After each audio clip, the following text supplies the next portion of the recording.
Welcome to Bala cars. இப்போ இங்கே பார்க்க போகிற கார் பார்த்தீங்கன்னா மாருதிக்குள்ள ஆல்டோ K10 அப்படிங்கிற காரை பற்றி தான் பார்க்க போகிறோம். வாங்க வீடியோக்குள்ளே போகலாம். இந்த கார் பார்த்தீங்கன்னா மாருதிக்குள்ள ஆல்டோ K10 மாடல் பார்த்தீங்கன்னா 2012 மாடல். ரிஜிஸ்டர் பார்த்தீங்கன்னா 2013 தான் ரிஜிஸ்டர் பண்ணியிருக்கு. ஓனர் வந்து 2 ஓனர் இருக்காங்க. கிலோமீட்டர் பார்த்தீங்கன்னா 70,000 கிலோமீட்டர் தான் ரன்னிங் ஆகிருக்கு. இன்சூரன்ஸ் வந்து லைவில் இருக்குது.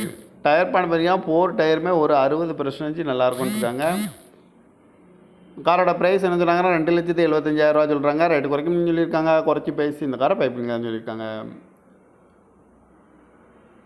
ஏசி வந்துடும், பவர் ஷேரிங் வந்துடும், பவர் விண்டோ வந்துடும் இருக்காங்க. TN 36 AY 3978 அப்படிங்கிற நம்பரில் தான் அந்த கார் இருக்குது அப்படின்னு இருக்காங்க. ஓனர் பார்த்தீங்கன்னா 2 ஓனர் இருக்காங்க. காரோட ப்ரைஸ் என்ன சொல்கிறாங்கன்னா 2,75,000 சொல்கிறாங்க. சிங்கிளாலிட்டி சிம்பிளாக நெகசிபிள் பண்ணிக்கலாம் அப்படின்னு சொல்லியிருக்காங்க. இந்த மாதிரி கார் வீடியோக்கெல்லாம் பாலா கார் சேனலில் சப்ஸ்கிரைப் பண்ணிச்சுக்கோங்க. தேங்க்யூ ஃபார் வாட்சிங்.